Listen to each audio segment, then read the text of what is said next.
네, 첫 번째 큐브는 왜라는 키워드를 가지고 왔습니다. 사법행정권 남용 의혹으로 재판에 넘겨진 유해용 전 대법관 수석재판연구관이 1심에서 무죄를 선고받았습니다. 사법농단 사건과 관련해서 법원이 내놓은 첫 판단인데요. 무죄로 판단한 이유와 앞으로 사법농단 재판에 미칠 영향을 김성수 변호사, 김동철 심리학 박사와 함께 다뤄보도록 하겠습니다. 두 분 어서 오세요. 안녕하세요. 예, 안녕하세요.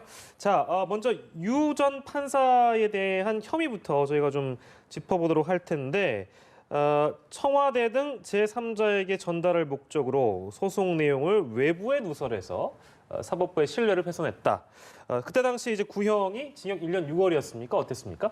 예, 맞습니다. 그 당시에 이제 구형이 있었습니다. 근데 그 구형에 대해서 오늘 이제 오전 10시에 1심 선고가 났었고 예. 이 재판이 조금 많은 관심을 받았던 이유가 이 이회용 전 대법원 수석재판연구관 예. 이분의 사건이 이 사법농단 의혹의 첫 번째 1심 선고 판결이 나는 사건이다 보니까는 더 예. 많은 관심을 받았습니다. 네. 그리고 여러 가지 혐의가 있었습니다만 법원은 이 혐의들에 대해서 전부 무죄를 선고했기 때문에 이와 관련해서 굉장히 많은 조금 관심을 받고 있는 상황이라고 보실 예, 수가 있습니다. 근데 그 무죄를 판단한 배경에 대해서 좀 알아보면 왜 무죄가 난 거죠? 예, 우선은 이 혐의를 조금 설명을 드려야 하는데 굉장히 네. 여러 가지였습니다. 네. 우선은 이 2016년 당시에 이 재판연구관이었지 않습니까? 수석재판연구관이었는데 네. 이 다른 재판연구관들에게 이런 문건을 작성하도록 시켜서 이 당시에 박근혜 대통령의 관심을 갖고 있던 사건이었던 네. 비선 의료진이 있고 이 부부들의 특허 소송이 진행이 되고 있었는데 이 소송이 어떻게 진행되고 있는지 진행 경과를 임종원 전 법원 행정처 차장에게 예. 보고를 했다는 혐의였고 이에 대해서는 권리행사 방해 그리고 업무상 비밀 누설죄가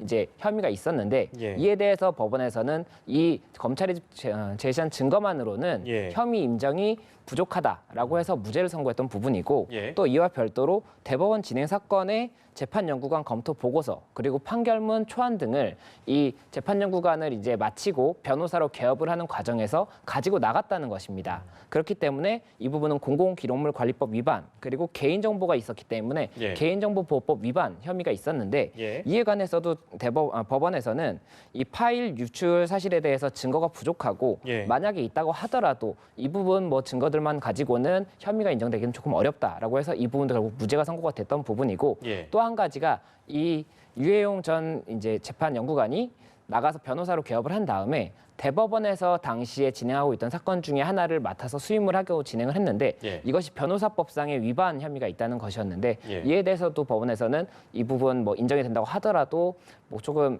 부족한 부분이 있기 때문에 변호사법 위반으로 볼 수는 없다 예. 이렇게 판시가 되었다는 소식입니다. 예. 유 전 판사가 재판에 넘겨진 이후에 이 검찰 수사 관행에 대한 문제 제기하면서 공소 기각을 주장했는데 이 최후 변론에서도 수사 과정에서 많은 문제점을 봤다 이런 주장을 했다고 합니다. 유 전 판사의 주장을 저희가 좀 정리해 보면 어떨까요, 김동철 박사님? 예, 이렇게 이야기를 했습니다. 이제 예. 최후 진술에서 어느 책에서 인생의 최대의 비극은 관점의 차이다. 예. 이런 얘기를 했었는데 이런 이야기를 한 이유들이 뭐냐면 검사와 피고인 사이에 서로 불신이 있었기 때문에 너무 안타까운 마음, 자, 이런 마음 때문에 이렇게 이야기를 한 것 같습니다. 예. 그리고 지금 저희들도 뭐 여러 가지 그 재판 과정에서 일어난 일들 중에 지금 뭐 조국 전 장관 또 일도 마찬가지겠지만은 예. 수사 과정에서 사실은 피의 사실 공표가 되는 바람에 네. 언론에 쉽게 노출이 되었다는 것이거든요. 그렇기 때문에 이거는 표적 수사다라고 하는 마음들에 대해서 마음이 상당히 상처를 받았다. 예. 뭐 이런 의미로 뭐 이야기를 한 것 같습니다. 최후 진술을 한 것 같습니다. 예, 근데 이 부분에 대해서 재판부는 하나하나 거론하면서 기각을 했다. 어떤 의견을 또 재판부는 의견을 밝혔습니까? 일단은 유전 그 연구관 재판 과정에서 사실 예. 검찰 수사를 위법이라고 이제 위법이라고 이제 주장을 했지만은 예. 사실은 그렇지 않다라고 이야기를 한 부분들이고요. 예. 그리고 표적 과잉 월권 수사에 대해서도 사실 피해 사실 공표라고 보기는 어렵다. 예. 또 이렇게 얘기를 했거든요. 예. 그래서 사실 피해 그 사실 공표라고 하는 부분에 대해서는 사실 언론에서 본인이 받아들였던 어떤 의미를 가지고 예. 생각하는 부분들이지 예, 예. 재판장에서 이야기했었을 때 피해 사실 공표라고 어렵다 뭐 이렇게 이야기를 한 것 같습니다. 예. 그리고 또 이런 여러 가지 그 구속영장에 대한 청구가 불합리하게 보인다라고 이제 주장을 했었었는데 예. 이런 것들도 불합리한 주장이 아니다라고 이야기를 했습니다. 예. 근데 이 부분이 이제 주목을 받는 이유는 피의 사실 공표, 강압 수사, 표적 수사 이 얘기는 조국 일가 재판 등 이제 관련 사건 재판에서도 다시 이제 이 문제가 거론될 수 있기 때문인데요. 이 부분은 어떻게 좀 전망하시는지요? 우선은 지금 이게 문제가 있다는 부분도 일부는 인정이 됐습니다. 법원에서 이 별건 수사, 이 압수수색 과정에서 발견된 새로운 사실을 가지고 별건 수사를 한 것은 분명히 문제가 있는 것으로 보인다. 예. 다만 이 부분 별건 수사가 문제가 있다고 하더라도 이 공소 제기, 그러니까 검찰에서 법원에 이 재판을 요청한 이 부분이 아예 무효가 된다고는 볼 수 없기 때문에 판결이 이루어졌던 것이고 예. 만약에 이와 동일한 취지로 만약에 앞으로 다른 사건에 대해서도 판단이 이루어진다고 한다면 뭐 동일하게 뭐 이런 좀 별건 수사가 문제가 있다고 하더라도 이것 자체가 무죄가 된다고 본다든지 무효가 된다라고 보는 근거가 될 수는 없다. 이렇게 예. 판단이 날 가능성이 높지 않나 생각이 됩니다. 예, 다만 이 부분도 1심 선고이기 때문에 네네. 뭐 항소심이나 대법원에서 동일한 사안이 계속 다퉈진다면 조금 판단이 달라질 수가 있기 때문에 이 부분은 조금 더 지켜봐야 될 것으로 보입니다. 예.